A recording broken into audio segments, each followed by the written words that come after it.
এই বাঘ প্রকৃতির সাথে থাকে, চিড়িয়াখানার বাঘ। আর অনুব্রতকে বাঘ বলেছি তার লিডারশিপের জন্য। मीरा सफेद तुरंत खुले, भरपूर झाग दे और इसकी स्मार्ट साइंस दे स्मार्ट केयर और फ्रेशनेस। मेरी चॉइस मीरा सफेद। তার এত অত্যাচারের পরেও তার মনোবলের জন্য, তার মানুষের সাথে দলের জন্য থেকে যে দৃঢ়তা দেখিয়েছে তার জন্য সে বাঘ। 18 মাস পর রাজ্যে ফিরলেন অনুব্রত মণ্ডল। সকাল 9টার কিছু পরে বোলপুরে নিচুপট্টিতে নিজের বাড়িতে ফেরেন অনুব্রত মণ্ডল। এর আগে শক্তিগড়, গুসকরা, দেওয়ানদিঘি হয়ে বোলপুরে পৌঁছন অনুব্রত মণ্ডল।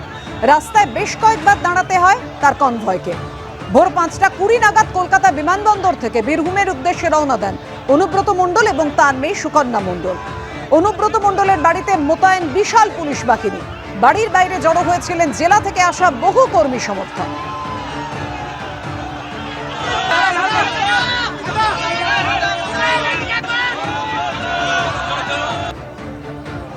সরাসরি কথা বলবো, এই মুহূর্তে আমাদের সঙ্গে রয়েছেন আমাদের প্রতিনিধি অর্ণব মুখোপাধ্যায়। অর্ণব, অনুব্রত মণ্ডলের বাড়ির সামনে তুমি রয়েছো, কি ছবি দেখতে পাচ্ছ? দেখো, তোমাকে এই মুহূর্তের ছবিটা দেখিয়ে দেবো। তার বাড়ির সামনে কিন্তু এই মুহূর্তে ফাঁকা। সকাল থেকে প্রচুর মানুষ এসেছিলেন, তৃণমূলের কর্মী সমর্থকরা তারা ভিড় করেছিলেন। কিন্তু অনুব্রত মণ্ডলের এই যে বাড়ির নিচে যে অফিসটা রয়েছে, এখানে একটি গ্রিলের গেট রয়েছে, সেটা বন্ধ ছিল। ভেতরে তিনি বসেছিলেন, 2-3 জনের সঙ্গেই তিনি কথা বলছিলেন। তা বাদ দিয়ে না কর্মী না সমর্থক কারোর সঙ্গেই তিনি কিন্তু বাড়িতে দেখা করেননি। তার কারণ হচ্ছে যে এখানে যারা নেতারা যারা এসেছিলেন তাদের সঙ্গেও কিন্তু দেখা করেনি। চন্দ্রনাথ সিনহা থেকে শুরু করে আমরা দেখেছি যে এমএলএরা যারা এসেছিলেন তাদের সঙ্গেও তিনি দেখা করেননি। এবং পরে জেলা যিনি সহসভাপতি রয়েছেন তিনি এসেছিলেন, তার সঙ্গেও দেখা হয়নি। তিনি ওপরে উঠে গিয়েছেন এবং গিয়ে বিশ্রাম নিচ্ছেন। যেরকমটা জেলা সহসভাপতি জানাচ্ছিলেন যে তিনি ক্লান্ত ছিলেন, সেই কারণে তিনি দেখা করেননি। পরবর্তী সময় হয়তো তিনি দেখা করবেন, কিন্তু এখনও অবধি তিনি এখানে আসার পর থেকে তিনি কিন্তু ওপরে যে উঠেছেন তারপরে আর কারোর সঙ্গে দেখা করেননি।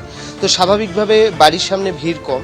অন্যদিকে যে জল্পনা তৈরি হয়েছিল, যেহেতু আজকে মুখ্যমন্ত্রী মমতা বন্দ্যোপাধ্যায় তিনি অনুব্রত মণ্ডলের বাড়ি থেকে কিছুটা দূরত্বেই তার কর্মসূচি ছিল, তাই একটা সম্ভাবনা, একটা জল্পনা তৈরি হয়েছিল যে মমতা বন্দ্যোপাধ্যায়ের সঙ্গে অনুব্রত মণ্ডলের সাক্ষাৎ হলেও হতে পারে।